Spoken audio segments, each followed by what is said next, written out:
Üdv prepperek! Itt vagyunk ismét benn a Military Shopban, mint látjátok, bent a raktárba, és folynak a tárgyalások kedves barátommal, Pistivel, és mint tudjátok, ilyenkor Erőt, Reménységet podcast van, és megbeszéljük a világ történéseit, eseményeit. Sziasztok prepperek! Erőt, Reménységet, újra itt nálunk, vagy valami ilyesmi. Szóval a lényeg az, hogy van mit beszélgetni, itt a világ pár hetében is annyi dolog történt, mint máskor egy év alatt, vagy 2 év alatt. Hát volt egy vicces kis blackout, ugye itt a spanyoloknál, a portugáloknál, meg egy kicsi dél-franciaországi remekelés is sikerült. Hát ki hogy gondolja, én úgy gondolom, hogy ez vagy benne volt az, hogy valaki figyelmeztetést küldött a rettenthetetlen áram nincs felirattal a srácoknak, vagy pedig tényleg ez a hülye nagy zöldítés okozta a problémát. Ugye nyilvánvalóan senki nem tudja, milyen fognak a kormányok hallgatni róla, bármi is történt, tehát nem gondolom, hogy az igazságot fogják elmondani, eddig se törekedtek ennek elmondására, de én azt gondolom, hogy inkább egy figyelmeztetés volt ez ott a srácoknak, és nyilvánvalóan lehet itt rengeteg elméletet összehozni, meg megcsinálni, de én azt gondolom, hogy ez inkább egy figyelmeztetés volt, mint egy Hát valami zöldítési olyasmi, program. mint ami a 72 órás túlélő csomag. Tehát itt lehet, hogy van némi átfedés, tehát hogy gyerekek, mégiscsak föl kéne készülni, ezt tudatosan szólták ki ezt, vagy tudatosan irányítják ezt a dolgot, vagy pedig egyszerűen csak a józan parasztész kéne, hogy mondja, hogy 72 órás csomagunk azért legyen. Mert egyébként savaztatok bőségesen, mikor a Indexnek interjút adtam, és ott szóvá tettem azt, hogy a 72 órás túlélő csomag mennyire fontos, hogy az ember fel legyen készülve akár gyógyszerekkel, vagy bármilyen dologgal. Ott azért kaptam mindenfélét, hideget, meleget. Azt is tudom, hogy ez inkább politika volt, mert tudom azt, hogy ennek politikai szagai, színe is van, úgyhogy ezt itt teljes mértékben megértem, hogy ti ezt így gondoltátok, de szerintem minden normális ember tudja, és látja most már ezek után, hogy bizony nem árt, ha van nálad készpénz, ha van egy stratégiád, el tudod érni a családodat, hogyha valami probléma van, hogy biztonságban van-e. Hiszen ha nem tudod elérni mobiltelefonon, akkor van-e valami terv, hogy hol fogtok találkozni, vagy mi fog történni. Ezt átterveztétek-e? Vagy például van-e otthon elég sód? Mert ugye nem tudhatod, főleg, hogyha a hűtőd, a fagyasztó teli van húsokkal, hogy ennyi ideig lesz áramkimaradás. Igaz, Pisti? Így van. Így van. Tehát belegondoltok abba, hogy ha leáll az elektromos áram, akkor mi történik? Nem mennek a szivattyúk, bár ugyan nagy csomó mindennek ugye van plótáramköre, nyilvánvalóan a kórházaknak, nyilvánvalóan az olyan ellátást biztosító dolgoknak, mint a hadsereg, a rendőrség, ugye vannak agregátorai, ezek bekapcsolnak, nyilvánvalóan elég sokáig tudják működtetni a rendszereket, hisz ugye ez a része ugye nagyjából rendben van mindenhol, de ha belegondoltok a háztartásokból, amit Jana is mondott, hogy ha nincsen lesózva, tehát nincs szalonnád, ami ugye sózott szalonna, kolbász, ami füstölt, bármi olyasmi, ami gyakorlatilag hűtés nélkül is áll, gyakorlatilag 2-3 nap alatt az összes holmit, ami a hűtőben van, még ha nem nyitogatod is, 24 óráig szerintem nagyjából még azért rendben van a hűtőszekrény, de 24 óra elteltével ez le fog olvadni, tönkre fog menni benne minden. Tehát, hogyha mondjuk viccesen, amit mondott a Jani is, hogyha van otthon elég sód, akkor ezekkel viszonylag menthető, de egy nagy ládába beledobálod a húst, aztán jó megsózott, talán hát ugye súzott lesz a hús, de nagyjából megmarad, és hogyha belegondoltak ebbe, hogy előtte reklámozta az Európai Unió ezt a 3 napos csomagokat, szóval nincs egy kis áthallás, esetleg úgy gyanús történet, hogy hetekkel, hónapokkal előtte elkezdik súlykolni ezt, hogy csináljál, és akkor utána hirtelen van egy ilyen blackout gyakorlatilag... Nem, hát mi összeesketés elméletesek vagyunk. Nem, Hiszpániában, tehát ne higgyétek el, mi csak itt bolondozunk, de tényleg, tehát, ha belegondoltak ebbe a folyamatba, akár ez is igaz lehet. Itt a másik, az elektromos kérdés, sajnos nem vagyok elektromos szakértő, de azért ezek a rendszerek úgy nem tudnak leoldani maguknak, hogyha plusz termelnek, vagy hirtelen ezek a relék, ezek nem kapcsolnak le. Szóval ez nekem egy kicsit ilyen furományos, meg hogy igazándiból talán ezek úgy el lehetnek maguknak is, ezek a napelemek, tehát le lehet kapcsolni őket a rendszerről, tehát akkor mi van? Tehát nem érthető ez az egész, de hát ez van. Igen, mert egyébként azt állítják, hogy ugye ez a zöldítés miatt a sok szolárpanel annyi energiát termelt, hogy a rendszerbe, ami megborította az egész rendszert, de hát aki ismeri a szolártechnológiát, az tudja, hogy a szolárpaneleknek van üres járati feszültsége, tehát magyarul, hogyha lekapcsolják az összes szolárpanelt, a szolárpanelek nem mennek tönkre, hogyha éri őket a nap, és nem is kell úgymond egy ilyen műterhelést, vagy rárakni valamit, hogy ne menjen tönkre. Tehát ez az, amit így nem értek, de én szerintem ez sokkal tovább és messzebb nyúlik itt a sztori. Már csak, hogyha azt nézzük, hogy Spanyolországról beszélünk, és miért nem Németországról, vagy ahol egyébként a zöldítés még nagyobb teret hódított.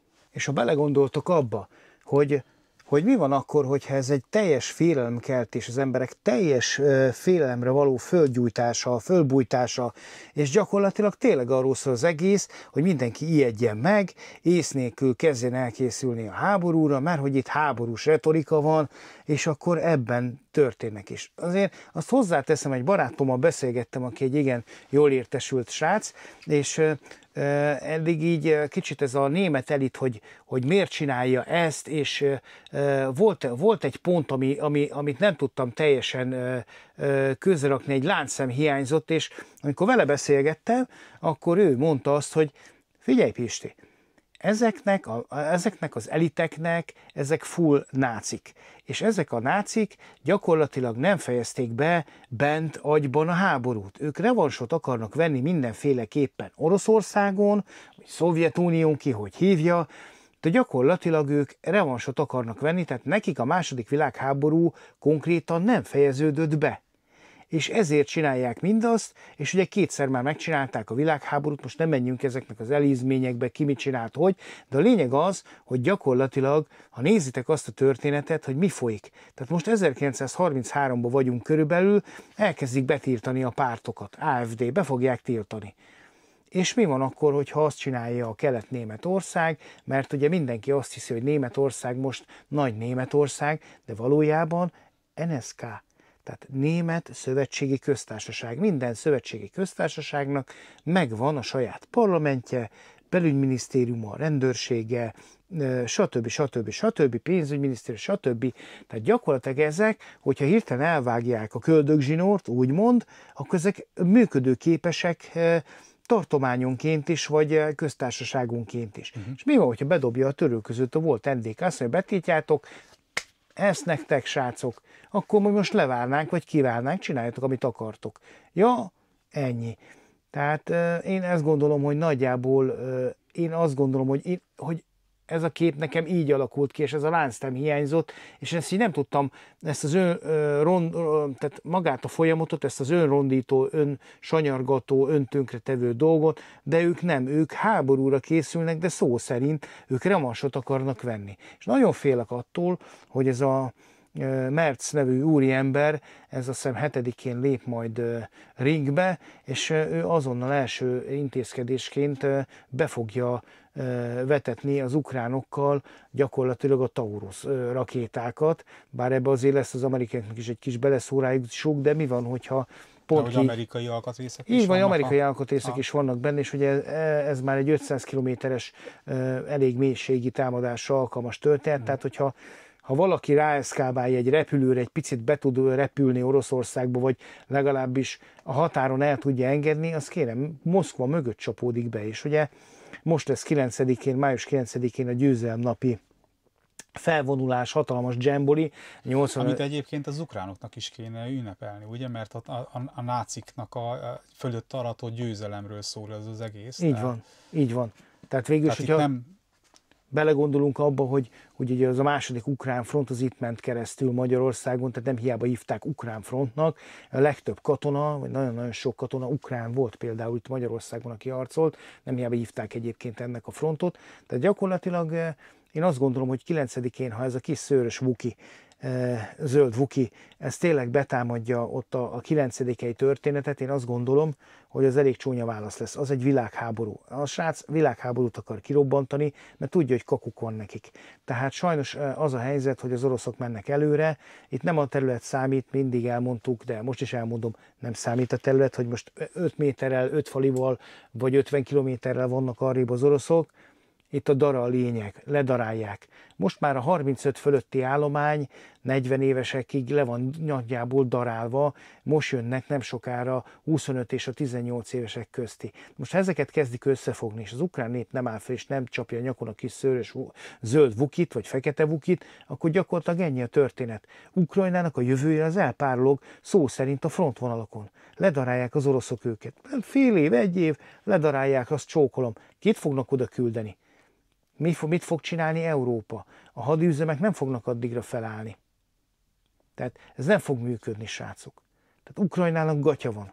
És Trump bármit csinál, a nyepperék biztos, hogy el fognak menni. És oroszok. Szerinted mennyire fogja Oroszország azt az ígéretét betartani, amit ugye mondtak, hogy ha ott valamilyen probléma lesz, vagy valamilyen dróntámadás éri Moszkvát az ünnepi események közben, hogy ugye azt üzente, hogy akkor viszont 10-e Kijevben már nem lesz. Tehát azért ez egy nagyon-nagyon erőteljes üzenet.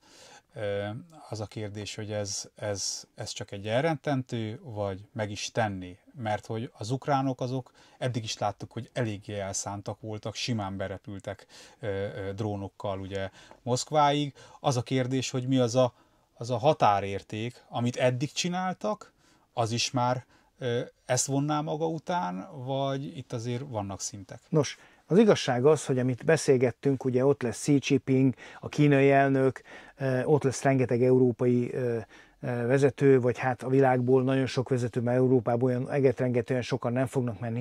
De most gondolj bele, tehát ott van egy kínai vezető, gyakorlatilag a világ egyik legnagyobb hatalmának a vezetője.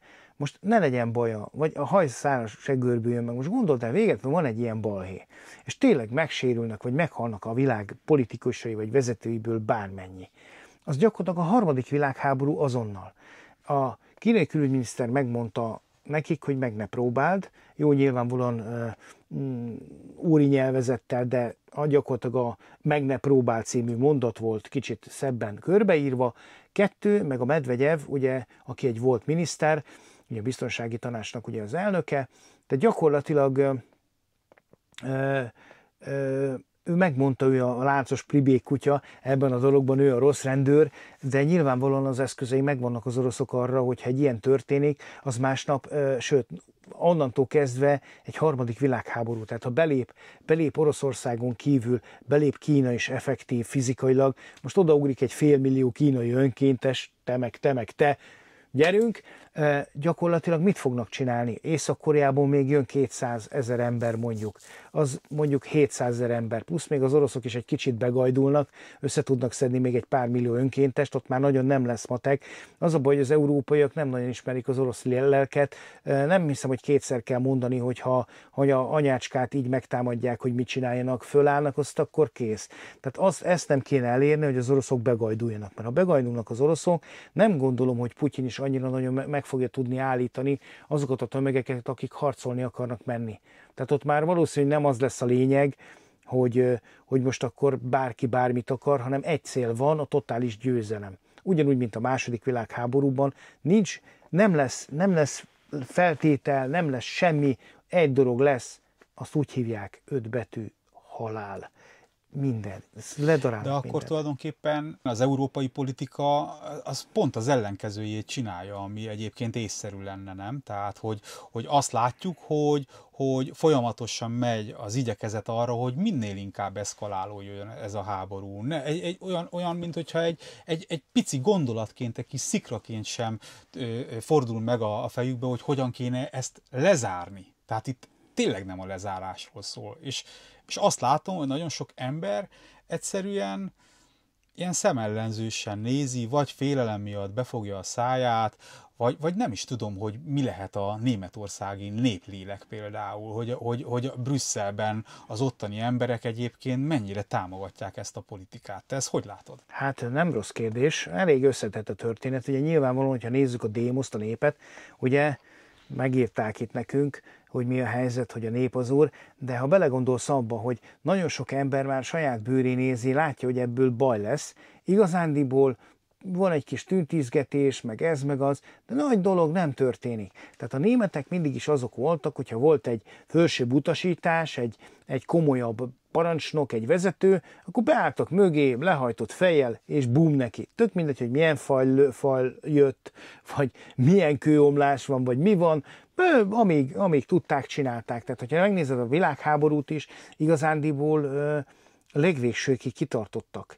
És most ha belegondolsz abba, hogy az emberek nem szólnak semmit, a másik fele meg fortyog, meg kinyilvánítja azt például a keletnémetek, a volt keletnémet rész, ugye, AfD szavazó, tehát kinyilvánítja azt is, sokkal hevesebb vérmérsékletűek, tehát hogyha esetleg olyan atrocitások történnek, amikor mondjuk migránsokat telepítettek be, ez jó néhány évvel ezelőtt volt, hogy tömegével jöttek a migránsok, és egyszerűen, ha tudták, hogy valamelyik helyre mennek az emberek, vagyis hát jönnek a migránsok, akkor egyszerűen fölgyújtották a francba, elkergették a kezelőszemélyzet, és felgyújtották a francba, mielőtt odaértek volna ugye a migránsok.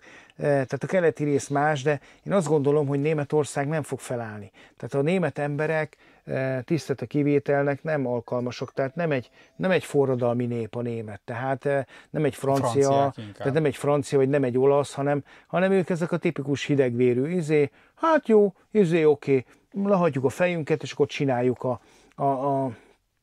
a dolgunkat, és akkor majd lesz valahogy na, majd de ez addig van így, amíg megvan az anyagi létbiztonság. Mi van az alatt? Az a kérdés, hogy mi van az alatt. Hát az a kérdés. Hát majd ezt kisípolod. Jó nagy.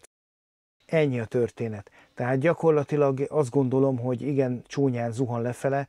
Ezért járok Németországba, beszélek emberekkel tényleg mindenféle nációból, kisebb-nagyobb beosztásúból, bármi. Tehát így befozogattak, azért a németek maguk közé látják, hogy azért nem egy ilyen elveszett bari vagyok.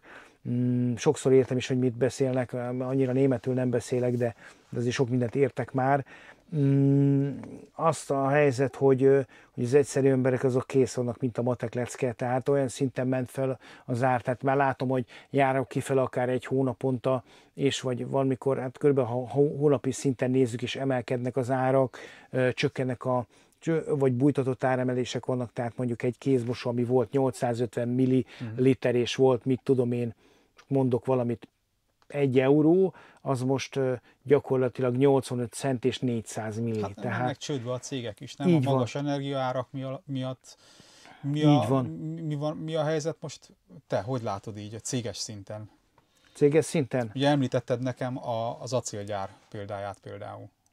Így van. Pontosan, tehát gyakorlatilag szép lassan állnak le az üzemeltek Németországban, folyamatosan nő a munkanélküliség, egy nagy csomó vegyipari koncern, ugye a BASF is ugye Kínába fogja folytatni a termelését, illetve gondolom átmegy az USA-ba is, hogy ott is legyen, azért az is nagy piac, az Egyesült Államok is, ez gyakorlatilag nagyon csúnyán oda fog csapni, tehát ha belegondolsz abba, az egyik cégük ugye egy hatalmas nagy cég, ami foglalkozott ilyen páncélemezek vágásával, ilyesmi dolgokkal, tehát egy ilyen csúcsrendelés technológiánál eldől.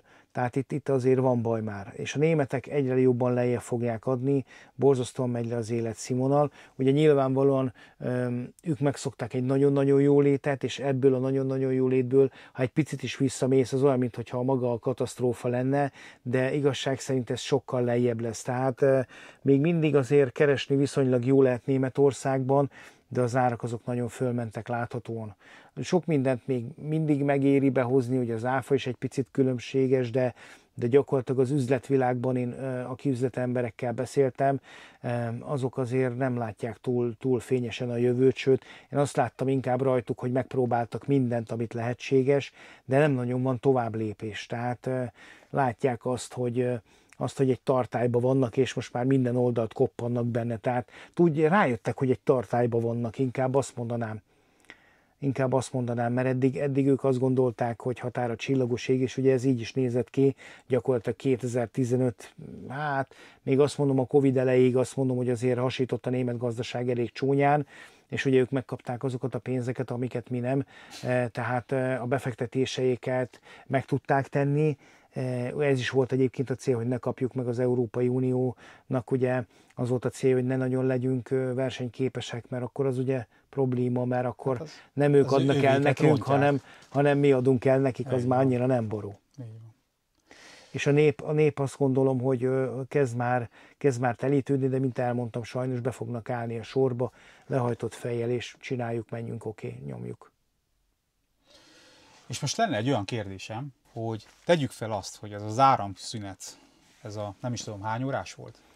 Hát ez egy napos, de még azért vidéken nagyon sok helyen nem állt helyre. Na, de mondjuk tegyük fel azt, hogy ugyanez az áramszünet mondjuk Magyarországon történik, vagy nehogy Isten mondjuk Franciaországban. Mennyivel másabb lett volna a felállás vagy a helyzet, mert azért a spanyolokról azt tudjuk, hogy ők szeretik a siestát, tehát kicsit olyan görögös a mentalitás, olyan jó, déliek. Ilyen, igen, a déli mentalitás, ami egyébként sokszor irigylésre méltó, mert hogy mondjam, tehát azért az milyen jó dolog, hogy délbe lehúzod a rolót, és akkor elmész 3-ig siestázol otthon, és akkor 4-kor kinyitod még egy órára a boltot, igen. És ugyanúgy megélsz. Tehát ugye itt meg reggeltől Mikulásig itt vagy, aztán nem ész meg belőle. Tehát jó, tehát nyilván ugye más az ottani társadalom, de te hogy látod, hogy egyébként társadalmilag a franciák, vagy éppenséggel a magyarok, azok hogy reagálnának egy ilyen helyzetre? Főleg úgy, hogy tudjuk azt, hogy a legutóbbi ilyen videóra is, mikor a 72 órás túlélő csomagról csináltunk ugye interjút, akkor mindenki, hogy mi a hülyeség, meg stb. De hát ugye, hogy mondjam, tehát ez egy józan paraszti ésszel, minden józan paraszt tudja, hogy alapesetben kell, hogy legyen valamilyen túlélő készlete. Ez egy ipari jó összetett kérdés, Janikám. Hát figyelj, én csak a közel-távol múltban volt egy ilyen, hogy ugye azt hiszem nem volt Facebook, meg így kikapcsolt azt hiszem a Facebook ilyen fél napra, vagy valami ilyesmi volt, és akkor elesett minden, tehát mindenki már az erejét akarta felvágni, teljesen függés volt. Most gondoljuk el, hogy ez a rendszer, ez mondjuk szép lassan leáll, hogy az adótornyok is egy bizonyos árammal még rendelkeznek, egy akkumulátor dologgal, ez a kb. Na mondjuk ez egy nagyon érdekes dolog, még itt bocsánat, közbevágok, hogy lehet, hogy 2 óra múlva már nem volt az adótoronyba kapacitás. Tehát azért ez is egy érdekes dolgot vet föl, amikor kellett volna működnie. Hát igen, kellett volna működnie, az sincs kizárva, hogy túl töltött, vagy nem volt túl megtolva a rendszer, tehát nem voltak a megfelelő cellák, akkumulátorcellák berakva, vagy nem volt így van, nem volt megfelelő mennyiségben ez ellenőrizve, tehát itt most senkinek nem olvasunk a fejére, meg benne perének, ez csak egy ilyen fantazmagória, józan paraszti ész, hogy az sincs kizárva, hogy mivel mindenki elkezdett telefonálni, hogy mi a jóisten történt, nem jöttek rá az emberek, tehát egy nagyon jó tanács, nix telefonálgatás, rövid üzenetek. Jól vagy? Igen. Hol vagy? Itt vagyok. Rendben, oké. Ekkor meg ekkor hazaérek körülbelül. Én itt meg itt vagyok. Enter. És nem kell utána nyomogatni. Jó, ezt értem, hogy a magyaroknak ezt tanácsolod, de szerinted be is tartják, tehát ismervén, hogy milyenek vagyunk, már csak önmagunk is, hát a hangját akarjuk hallani, hogy minden rendben van, és küldjön videóképet, hogyha lát valami katasztrófát, vagy valami. Tehát igazából ezt nagyon nehéz megmondani egy ilyen helyzetben egy embernek, és ahogy ismernén a magyar szabálykövetést, a némettel ellentétben itthon ez nem így működne. Na de hogy működne szerinted? Azért itt a keleti pályaudvarnál egy ismert környéken vagyunk jelenleg, hírhedt, mondhatnám így is. Hát a helyzet az, hogy ugyanaz történne, mint Spanyolországban és Portugáliában, hogy a rendszerek túl lennének terhelve. Nem gondolom, hogy nagyon sok ember betartaná ezt a történetet. Nyilvánvalóan a hangját akarja, a képét látni, szarrá lenne terhelve a rendszer, és gyakorlatilag ugyanaz lenne, mint kint, hogy az, ami egyébként 12, 14, 16, 24 órás terhelésre lett volna egy normál üzemmódva ez megadva, ezt az energiát elpuhantaná mondjuk egyharmada idő alatt egy nagyobb teljesítményű adások miatt, és gyakorlatilag szerintem ugyanúgy leállnának a rendszerek, abszolút. Tehát ezt kellene valahogy belerakni, ezt egy oktatási szinten is, hogy vészhelyzetben mi a történet, mit kell csinálni, ezt én tanórai rendnek csinálnám meg. Semmi para, tök egyszerű dolgok, tényleg, hogyha történik bármi, akkor hogy kommunikálunk. Nem hívunk, nem csetelünk, nem terheljük. Rövid üzenetekben, tőmondatokban gyakorlatilag elküldve egy üzenet. Én azt gondolom, hogy valahogy ez így lenne jó. A magyar rendszer, hát a magyar emberek mit csinálnának? Hát mivel mi is azt tapasztaljuk, hogy a fizetések zöme az kártyával történik, ezért nem lenne készpénz, ezt jó mondtad ott a podcast elején. Én azt gondolom, hogy igen, tehát a legnagyobb probléma az lenne, hogy ha pánik jönne, ugyanazt csinálnák, mint a srácok ott Spanyolországban, Portugáliában, hogy mindenki megrohanná az üzleteket. Igen ám, biztos a terminálok működnek egy darabig, de le fognak állni. Készpénzt nem tudsz kivenni, mert az automaták, a bankautomaták megállnak, gyakorlatilag nem tudsz fizetni. Lehet, hogy az áramellátása megvan, de nem lesz internet kapcsolat. Így van, nem lesz internet, mert leállnak ezek a történetek, tehát gyakorlatilag nem lesz semmi. Tehát oké, hogy készpénzzel tudsz fizetni, de egy ideig azt is csinálják, és akkor utána mi lesz azzal a készpénzállománnyal? Nem tudja használni a blokkgépet, tehát nem tudja a pénztárgépet használni, és akkor mi van? Hát az tehát... Oceanban biztos nem fognak elővenni egy számlatömböt. Nem tudom, hogy egyébként a NAV az engedélyezni? Tehát, hogyha mondjuk egy áramszünet van, és... Lehet nekünk is. Tehát, hogyha van, baj akkor az, nincs a persze tölthetsz kézi nyugtát, kézi számlát, ezt 24 órán belül a NAV-nak be kell jelentened gyakorlatilag, tehát le kell adnod a sorszámát, az összegét, és akkor gyakorlatilag ugyanúgy bekerül a rendszerbe, mint hogyha fizettél volna elektronikusan. Ez is jó pofa, de ha nem lesz világítás, nem lesz semmi, akkor ki fogja megcsinálni. Sőt, valószínűleg az emberek is pánikolni fognak, tehát a munkaik zömét. És megrohanják a boltot. Így van, és megrohanják. Aztán ki tudja, hogy milyen emberek lesznek köztük. Így van. Tehát mit akarnak. Mert gondold el, egy átlag magyar srácnál, aki egyedül él, vagy vannak is, nem hiszem, hogy több hetekre felhalmozott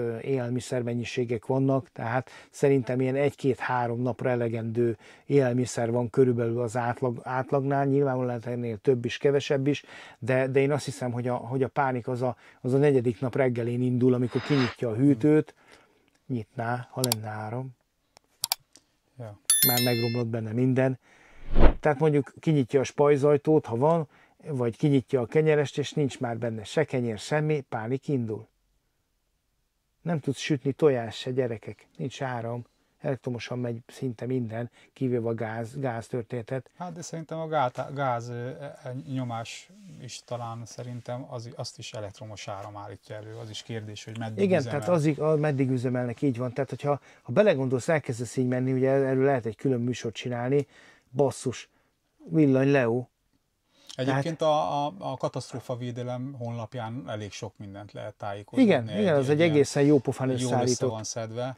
Egészen mindenkinek ajánlom is, hogy nézzétek meg. De térjünk is vissza akkor, hogy a magyar emberek szerinted hogy reagálnának? Mert nekem az a tapasztalatom, hogy egyre nagyobb az agresszivitás. Most például a tegnapi nap mentünk le anyák napjára vidékre, és hátul gyerek, feleség, és egyszerűen a főútra háttal kitolatott a kapuból úgy egy autó, hogy körbe se nézetem minden. Nekem vészfékezni kellett, még csak a dudát se nyomtam, meg még csak nem is anyáztam, mert nem ilyen típusú vagyok.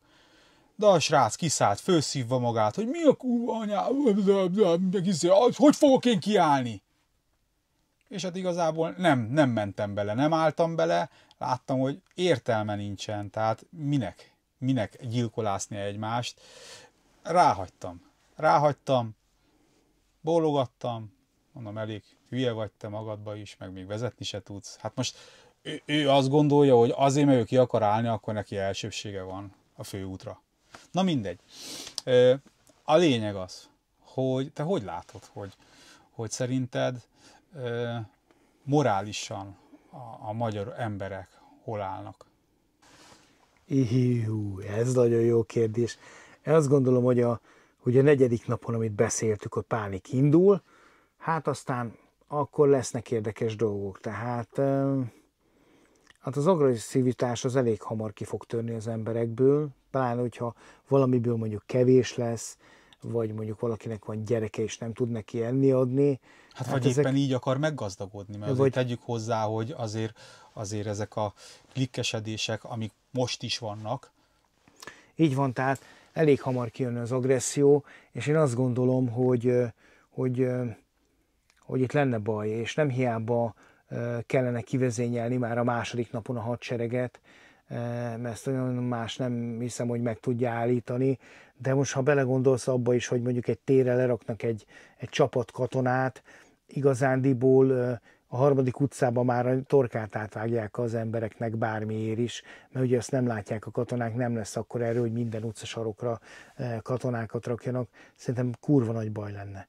Egy része az embereknek nyugodt maradna, de egy nagyon nagy része pedig szerintem átmenne ilyen fosztogatós, elvevős történetre. Szerintem lenne baj, hát, de ne legyen így, de én azt gondolom, hogy itt is nagyjából az emberi viselkedésformák, amik már gyakorlatilag le vannak tesztelve, vagy egy nagy csomó tesztet csináltak, meg hát látjuk a történelemből, hogy alakul ki egy pánik, hogy mennek végig, és ugye erre nagyon jó példa volt a spanyolországi történet, tehát ez egy tanulmány abszolút a történetről, hogy az első nap mi történik, körülbelül mi történik a második nap, mi történik a harmadik nap. Hát Magyarországon kicsit gyorsabban haladtak volna a dolgok valószínű, vagy Franciaországban. Hát a franciák azok azért egészen jó tudnak lázadni, ezt tudjuk az évszázadokból, meg a történelemkönyvből, hogy azért ott azért hamarabb oda csapkodnak, meg ugye az olaszok is kicsit hevesebb vérmérsékletűek. Hát nem tudom, nem tudom, hogy a magyar társadalom hogy reagálna. Hát a vizsga az biztos meg lenne a negyedik napon. Tehát ott az, hogyha lenne tolerancia, meg segítenék egymást az emberek, akkor én azt gondolom, hogy semmi baj nem lenne, de nem gondolnám, hogy ez... Hát inkább a vidéki közösségek azok azért jobban, amit már többször is beszélgettünk, hogy azért viszonylag jobban összetartóbbak, pláne ilyen kisebb faluk, azért nagyjából ismeri mindenkit, tudják, hogy ki az, aki kicsit veszélyesebb, vagy hogyha esetleg valami nagy baj történik, akkor esetleg kit kell kiiktatni, vagy akármi, vagy kire kell figyelni, vagy mit tudom én, a Joli néni tök jó főző, a töltött káposztát, a Pista. Így van, ő lesz a hattápos, mit tudom én, a Józsi bácsi remek székeket csinál, tehát mit tudom én. Pista bácsi amúgy se tud aludni, úgyhogy éjszakai megfigyelő. Ő lesz a Bagoly, beceneve Bagoly. Na jó, ezt elvicceljük, és most nyilván egy csomó néző azt fogja mondani, hogy itt van ez a két hülye, és már megint itt ijeszget minket, meg hogy jaj, riogatás folyik, meg izé, de emberek igazából csak körbe kell nézni a nagyvilágba. Hát nem elég ijesztő? Ahhoz a bőrünkön kell tapasztalni, hogy valamit tegyünk azért, hogy megvédjük.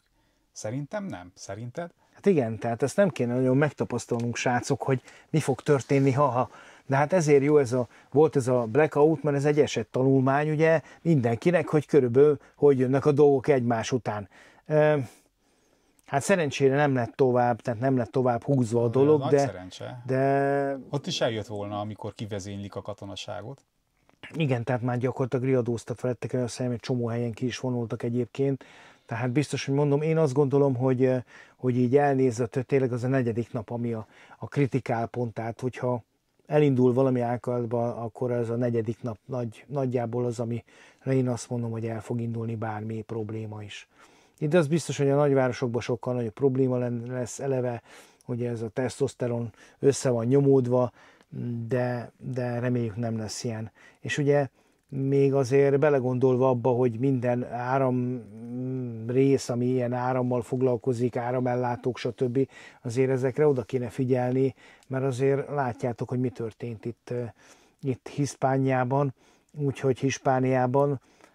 Érdekes, tehát itt tényleg nem kéne idáig eljutni, de akármikor bekövetkezhet ilyen, viszont azt azért tegyük hozzá, hogy az elmúlt 30 évben előtte is egyébként egy viszonylag jó minőségű áramellátása volt az országnak, még a kommunizmusban is azt gondolom elég stabilra építették a magyar villamosmérnökök, tervezőmérnökök, szakemberek jó minőségű anyagokból dolgoztak. Az elmúlt 30 év során gondoljatok bele, hogy hány áramszünet volt, amilyen kicsit tartósabb volt, tehát mondjuk 5 percnél, 10-20 percnél, vagy egy óránál tovább volt. Nem gondolom, hogy olyan iszonyat egetrengetően sokat tudnátok mondani. Tehát azt gondolom, hogy az ország áramellátása viszonylag jó kezekben van, pláne, hogy ugye magyar kezekben van, ez is egy fontos történet, de én azt gondolom, hogyha történik egy ilyen, azért nem árt, ha a sufniba van egy kis kolbász, egy kis szalonka, azért, meg az se baj, ha egy kicsit tudtok sütni kenyeret is, de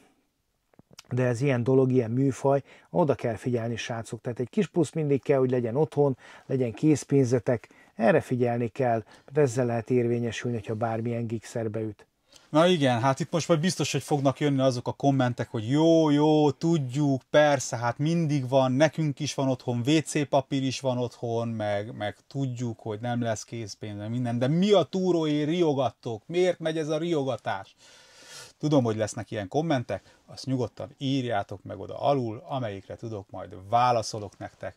Úgyhogy én elbúcsúzom, Pisti, köszönöm szépen, hogy itt voltál, és vagy én voltam itt egész pontosan, köszönöm szépen, hogy interjút adtál kedves nézőimnek, erőt, reménységet kívánunk, nektek is erőt, reménységet kívánunk, így közösen Pistivel elbúcsúzunk, és legyetek jók, vigyázzatok magatokra, egymásra, és a legfontosabb az, hogy a szeretet ne hűljön ki a szívekből, mert ezen múlik minden. Így van. Vigyázzatok magatokra, mert fő a tepsi épség.